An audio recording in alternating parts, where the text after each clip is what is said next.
Bismillahirrahmanirrahim. Assalamualaikum warahmatullahi wabarakatuh. Alhamdulillahirabbil alamin wassalatu wassalamu ala asyrafil anbiya'i wal mursalin wa ala alihi wa ashabihi wa man ihtada bihadihi wastanna bi sunnatihi ila yaumiddin. Amma ba'd.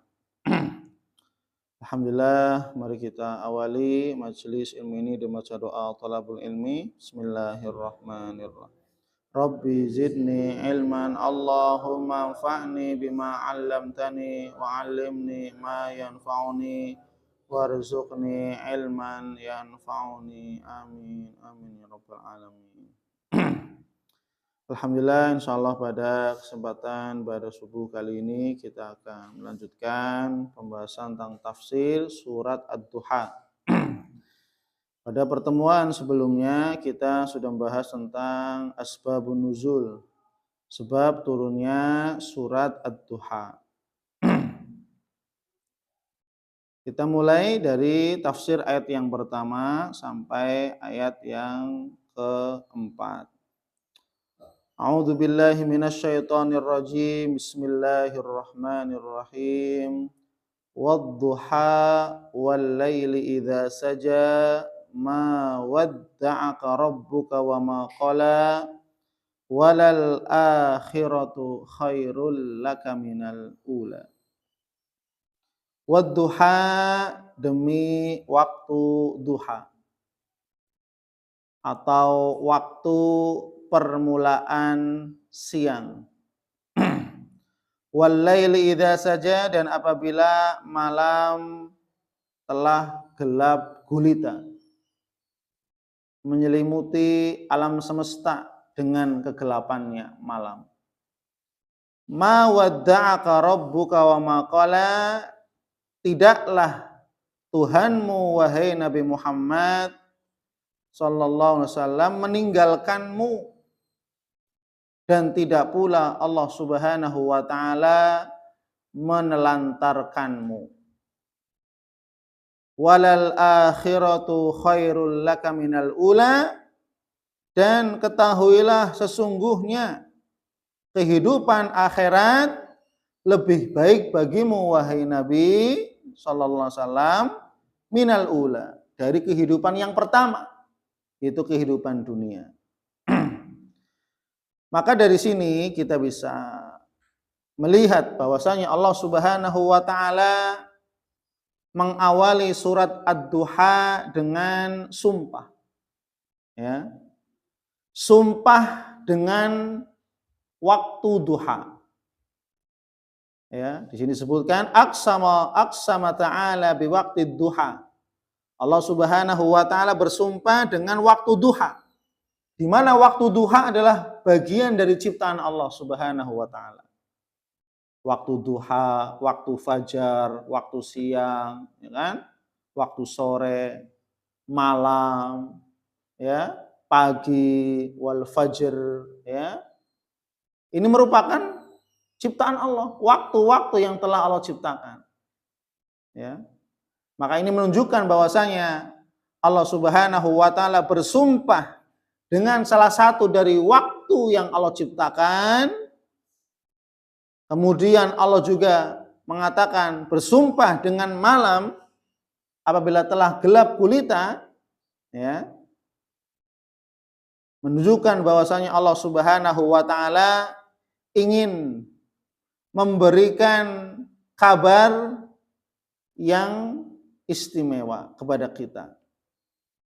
Jadi kalau sampai, ya, seseorang saja kita mengawali kata sumpah, pasti bukan untuk sembarangan. Ya, tidak untuk demi Allah saya mau makan, nggak bisa. Ya. Sumpah itu diucapkan untuk perkara-perkara yang besar. Maka di sini Allah Subhanahu wa taala yang bersumpah sendiri. Rabbul alamin. Allah Subhanahu wa taala bersumpah untuk apa? Untuk kemuliaan Nabi Muhammad sallallahu alaihi wasallam. Ini sebagaimana surat At-Tin juga sama, ya. Allah bersumpah untuk kemuliaan manusia. Nah, di sini sekarang surat Ad-Duha, Allah Subhanahu wa taala bersumpah untuk kemuliaan Nabi kita Muhammad sallallahu alaihi wasallam. Ya. Ma wadda'aka rabbuka wa ma qala.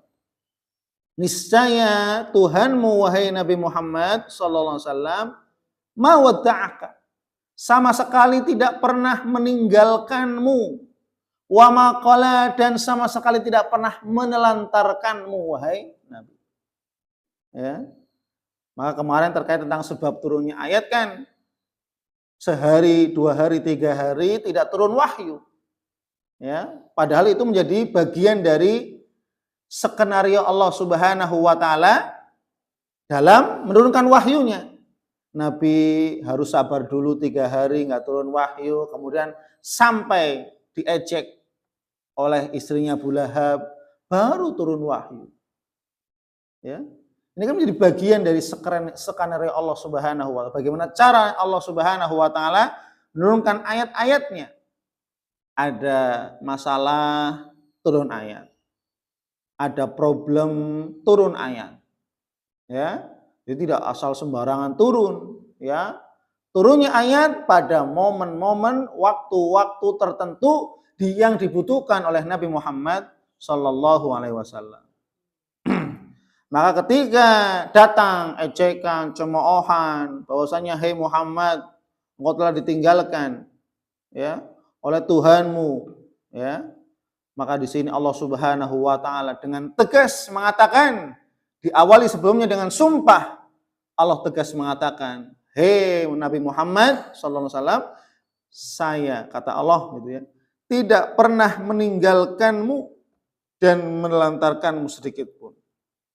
Nah, maka di sini ma tarakaka rabbuka ya Muhammad mundu ya akhtaruka, ya.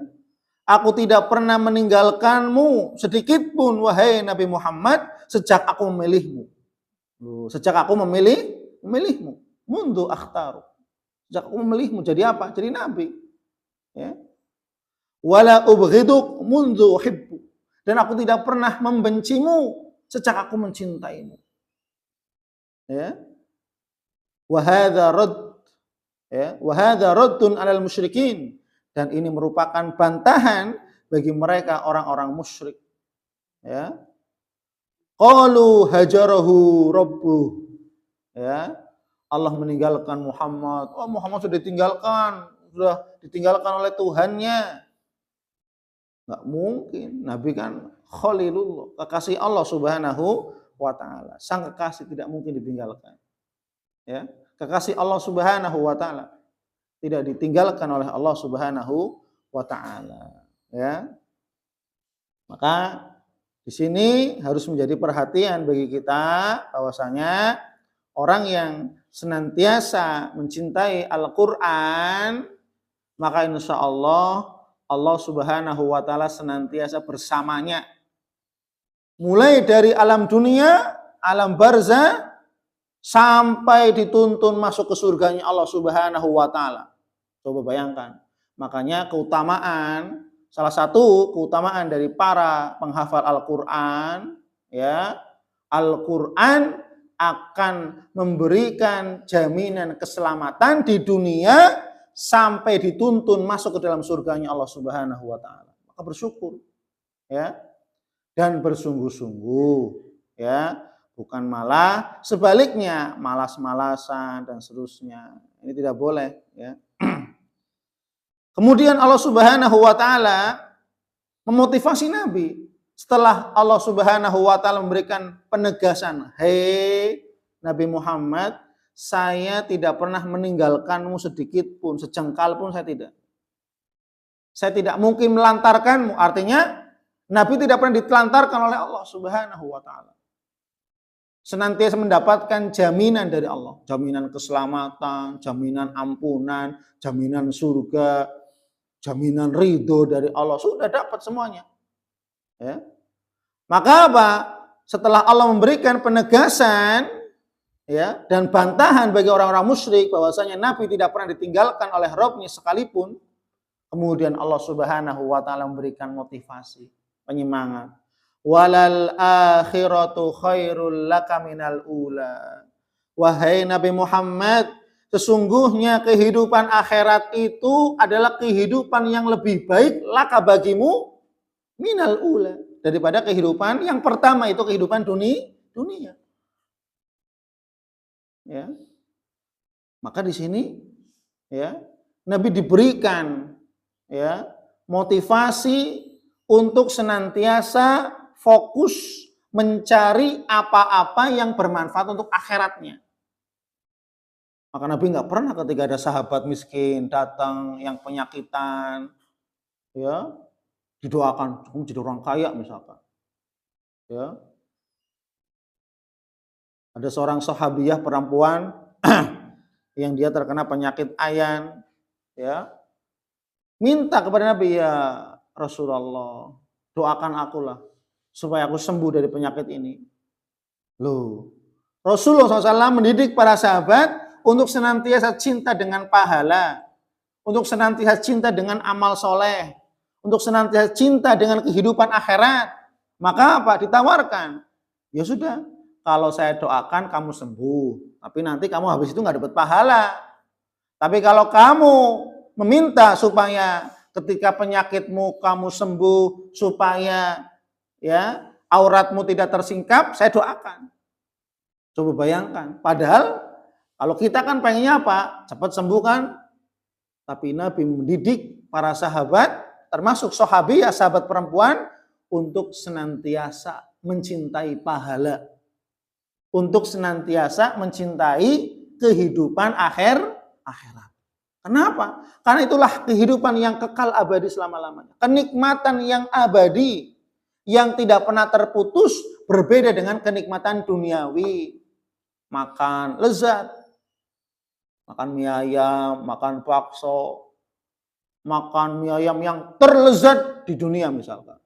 Makan makanan yang terenak, minuman yang terenak. Hanya ketika makan udah habis, sudah. Ya. Ketika sudah melewati lidah, sudah selesai rasa lezatnya, rasa manisnya, asinnya, gurihnya. Ketika sudah melewati sepanjang lidah, lidahnya sudah kelewatan masuk kerongkongan, sudah hilang kenikmatan kelezatan. Ya, maka itulah kenikmatan dunia. Begitu cepat hilang, pudar. Ya, ini kenikmatan dunia. Maka para sebagian gitu ya, dosen saya mengatakan, ya kenikmatan dunia hanya sepanjang batas lidah saja. Ibaratnya makanan gitu. Makanan seenak apapun kalau sudah melewati lidah, masuk kerongkongan, sudah selesai. Apakah di kerongkongan akan merasakan lezat, asin, manis, sampai ke lambung, sampai ke usus, bahkan sampai keluar, apakah tetap masih merasakan lezatnya makanan? Sudah tidak. Hanya ketika di mulut saja, yang ada lisannya, ada lidahnya, sebagai indera perasa, kan gitu. Maka ini sebagai permisalan dari dunia, dari pikiran kita. Dan Allah Subhanahu wa taala berfirman dalam ya berbagai banyak ayat, salah satunya surat Al-Ankabut ayat 64, Allah mengatakan, "Wa ma hadhil hayatud dunya illa lahu wa la'ib. Wa inna ad-daral akhirah lahiyal hayawan laukanu ya'lamun." Dan tidaklah kehidupan dunia kecuali kehidupan yang penuh dengan lahu, tipu daya, dan la'ib, permainan. Jadi pokoknya hidup dunia itu penuh dengan tipu daya dan mainan saja. Ya. Dan sesungguhnya kehidupan akhirat lahiyal hayawan, itulah kehidupan yang sesungguhnya. Kehidupan akhirat, kehidupan yang sesungguhnya. Artinya kita hidup di dunia itu hanya sementara. Kehidupan yang hanya kita diperintahkan Allah untuk beramal sudah. Kenikmatan yang kekal abadi itu hanya di surganya Allah Subhanahu wa taala. Maka sebagian para ya ahli tafsir mengatakan yang dimaksud dengan lahwu wa la'ib, ya, yang dimaksud dengan kehidupan dunia penuh dengan tipu daya dan mainan.